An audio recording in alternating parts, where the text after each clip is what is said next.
Halo, perkenalkan nama saya Milena V. Millennium, NIM 2019-127.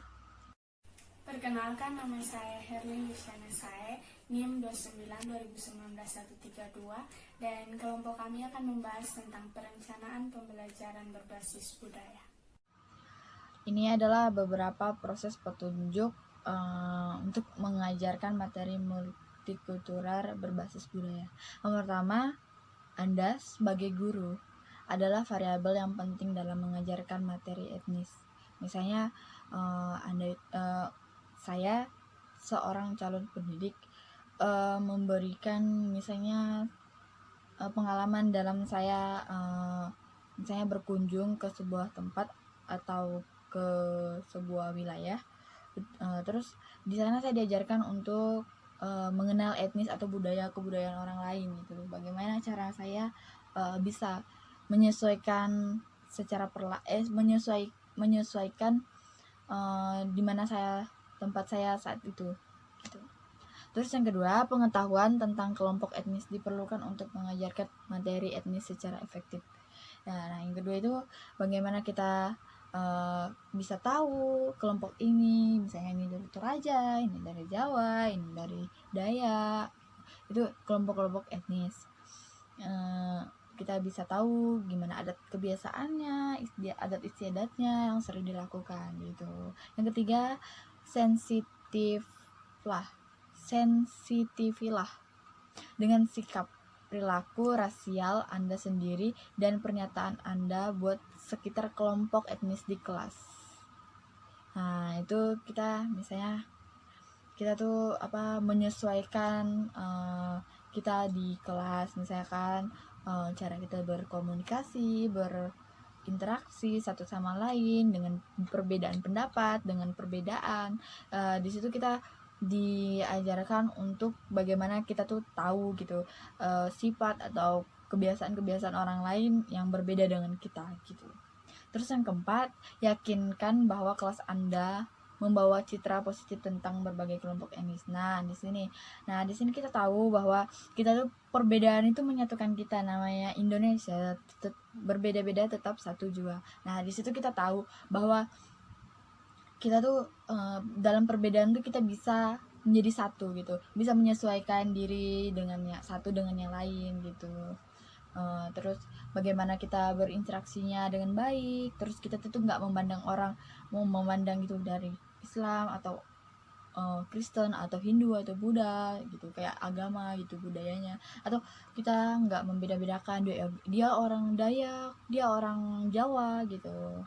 Terus yang kelima, sensitivitas terhadap sikap rasial dan etnis dari siswa Anda, dan jangan menerima keyakinan bahwa anak-anak tidak melihat ras, kelompok kaya atau miskin, warna kulit.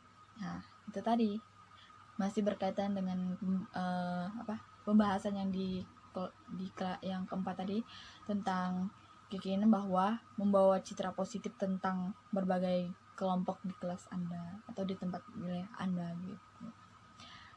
Kita tuh nggak boleh membeda-bedakan karena namanya ciptaan Tuhan, tidak ada yang tidak sempurna. Tuhan menciptakan kita sempurna, hanya saja kita yang kurang menyadarinya. Ya, bijaksanalah. Yang keenam, bijaksanalah dalam pilihan Anda dan dalam menggunakan materi pembelajaran. Sebelum kita masuk ke materi pembelajaran ataupun kita pastinya kita tuh punya wejangan atau pegangan atau pemikiran dulu kan, sebelum kita memulai sesuatu ataupun sebelum kita memulai atau mengerjakan sesuatu itu kan pasti kita dipikirkan dulu apa yang ingin kita lakukan kedepannya, hasilnya bagus apa enggak gitu biasanya.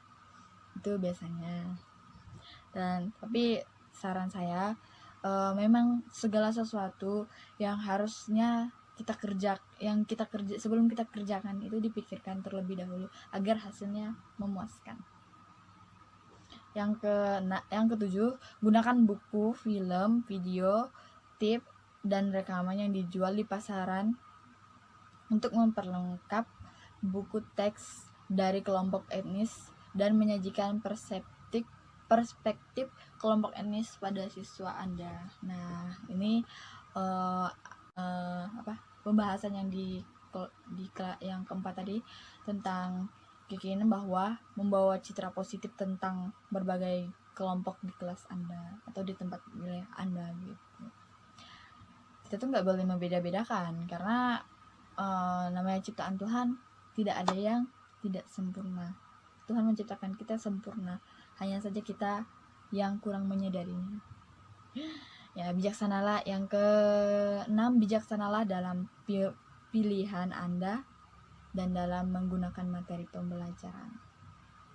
Sebelum kita masuk ke materi pembelajaran ataupun kita pastinya kita tuh punya wejangan atau pegangan atau pemikiran dulu kan sebelum kita memulai sesuatu ataupun sebelum kita memulai atau mengerjakan sesuatu itu kan pasti kita dipikirkan dulu apa yang ingin kita lakukan, kedepannya hasilnya bagus apa enggak gitu biasanya.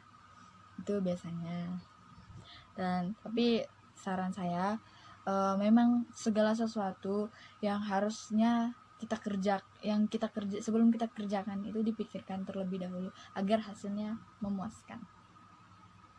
Yang ketujuh, gunakan buku, film, video, tip dan rekaman yang dijual di pasaran untuk memperlengkap buku teks dari kelompok etnis dan menyajikan perspektif kelompok etnis pada siswa Anda. Nah, ini dengan sikap perilaku rasial Anda sendiri dan pernyataan Anda buat sekitar kelompok etnis di kelas.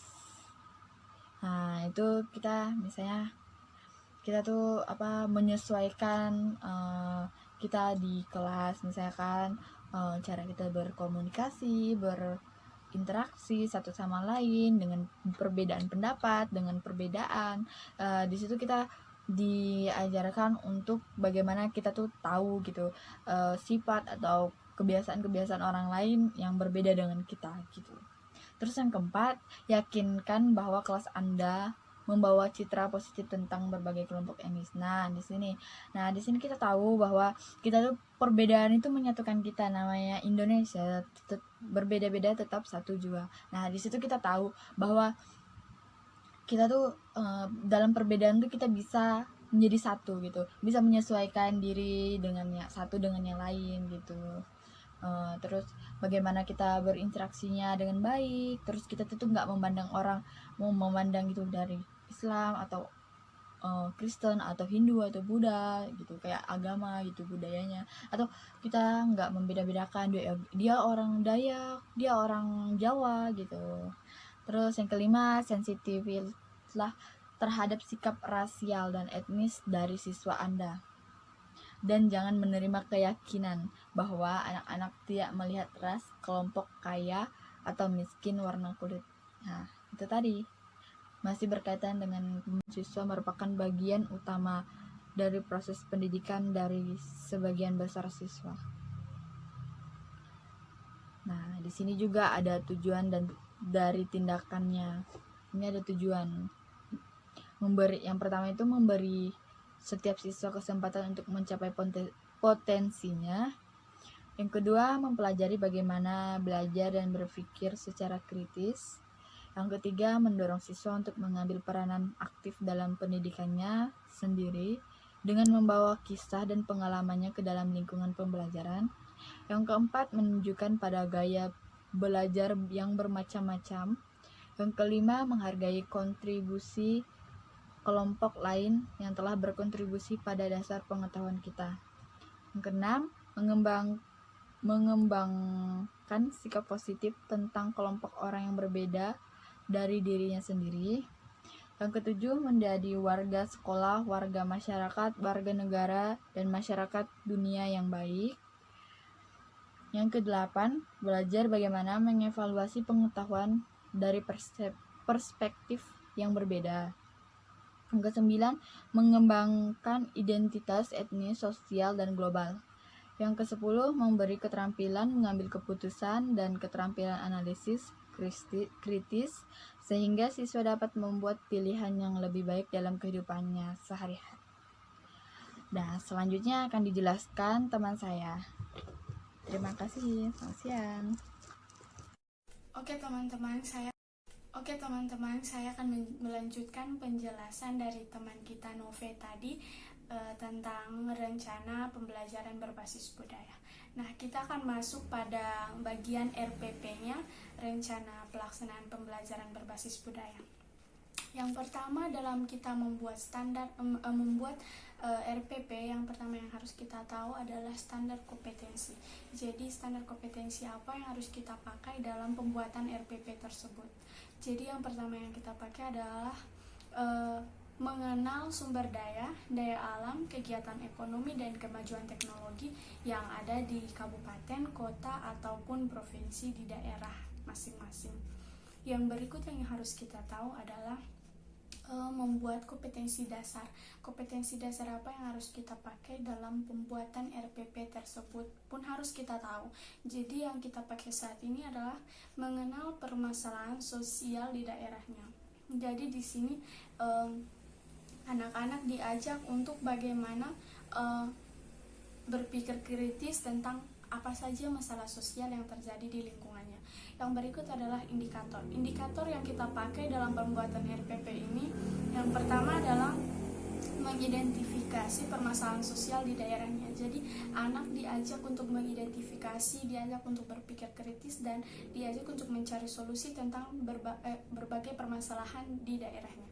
Yang berikut menjelaskan cara mengatasi permasalahan sosial yang terdapat di daerahnya. Jadi selain anak diajar untuk mengidentifikasi dan berpikir kritis, anak juga diajarkan untuk mencari tahu bagaimana solusi yang harus ia ambil dalam mengatasi permasalahan sosial di daerahnya. Yang ketiga adalah menjelaskan nilai-nilai sosial yang ada di daerahnya dan juga di daerah lain. Jadi selain ia belajar tentang daerahnya sendiri, dia juga diajarkan untuk belajar tentang budaya atau masalah sosial di daerah lain. Yang keempat adalah tujuan pembelajaran.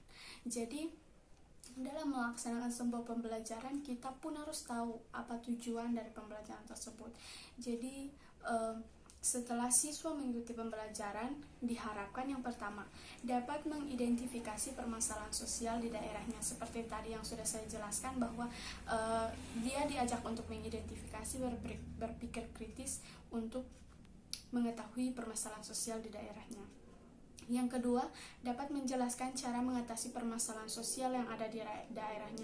Jadi selain dia mengidentifikasi, dia juga dapat menjelaskan bagaimana cara atau upaya atau solusi untuk menyelesaikan permasalahan sosial yang ada di daerahnya. Yang ketiga, dapat menjelaskan nilai-nilai sosial yang ada di daerahnya dan di daerah lain. Seperti tadi yang sudah dijelaskan bahwa dia tidak hanya belajar tentang daerahnya, tapi dia juga belajar bagaimana mengatasi permasalahan sosial yang ada di daerah lain. Yang kelima adalah materi pembelajaran. Jadi dalam melaksanakan sebuah pembelajaran, kita harus tahu materi apa yang akan kita bawakan pada saat pembelajaran hari ini gitu. Jadi yang pertama adalah permasalahan sosial yang terdapat di daerahnya. Jadi sekarang kita akan belajar tentang budaya. Jadi materi yang kita bawa itu harus berkaitan dengan sebuah kebudayaan.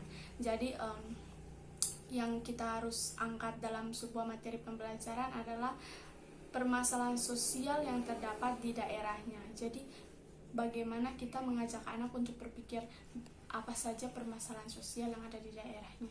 Yang kedua, berbagai cara mengatasi permasalahan sosial yang terdapat di daerahnya.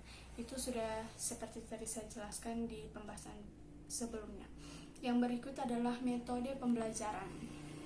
Selain kita memikirkan 5 hal yang sudah kita bahas tadi, kita juga harus memikirkan apa saja metode yang akan kita pakai dalam pembelajaran kali ini, terutama dalam pembelajaran mengenai budaya.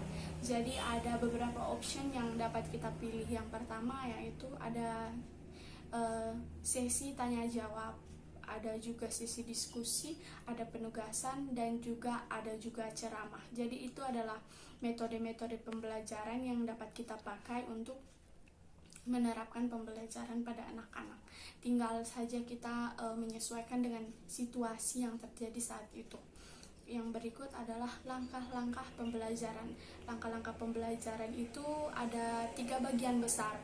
Yang pertama, kegiatan awal. yang kedua kegiatan inti, yang ketiga kegiatan penutup. Jadi teman-teman bisa membacanya pada slide yang telah kami kirimkan, bahwa yang pada kegiatan awal itu siswa lebih diarahkan untuk bagaimana memulai sebuah pembelajaran itu dengan doa, kemudian seperti refleksi ringan seperti itu. Jadi setelah selesai kegiatan awal, masuk pada kegiatan inti, yaitu contohnya seperti yang sudah tertera di dalam slide, bahwa guru menunjukkan 2 gambar wayang dan meminta anak-anak untuk mendeskripsikan ini gambar apa dan ini gambar apa, menunjukkan perbedaannya, menunjukkan kesamaannya. Jadi itu adalah contoh-contoh bagian dari kegiatan inti. Dan kita masuk pada bagian yang terakhir, yaitu kegiatan penutup. Nah, di dalam kegiatan penutup atau kegiatan akhir ini, guru mengajak siswa untuk menutup pembelajaran hari itu. Yang pertama, mereka harus merangkum atau menyimpulkan pembelajaran mereka selama jam pelajaran yang sudah berlangsung itu. Yang kedua, guru pun meminta siswa untuk menutup pembelajaran dengan doa. Jadi mungkin menunjuk ketua kelas, atau ketua kelas menunjuk temannya, terserah dari guru tersebut. Jadi setelah itu, di dalam selain tertuang materi-materi tersebut, ada juga sumber-sumber dan alat yang dipakai guru yang tertuang juga di dalam sebuah RPP, yaitu kita harus tahu sumbernya, kita harus tahu alat apa yang akan kita pakai dalam pembelajaran hari itu, kita harus tahu sumber dari manakah yang terpercaya yang kita pakai untuk pembelajaran kita hari itu. Jadi kemudian kita juga harus tahu alat dan bahan apa yang akan kita pakai untuk pembelajaran hari itu. Kemudian kita masuk pada bagian penilaian. Jadi di dalam RPP juga tertuang tentang penilaian, tentang bagaimana guru harus menilai aktif tidaknya siswa, guru harus menilai dari nilai kognitifnya, psikomotoriknya atau afektifnya. Kita harus pandai-pandai untuk menilai penilaian tersebut. Yang terakhir adalah kriteria keberhasilan. Jadi kriteria keberhasilan juga harus kita cantumkan dalam RPP tersebut, agar semua yang berurutan dari bagian pertama sampai bagian ke-10 ini semuanya itu berurutan. Mungkin sekian dari hasil presentasi kami, saya dan teman saya Nove tadi. Mungkin jika ada banyak kekurangan, kami mohon maaf. Kritik, saran, dan komentar ataupun pertanyaan dapat teman-teman sampaikan atau bertanya pada classroom pada sesinya kami. Sekian dan terima kasih.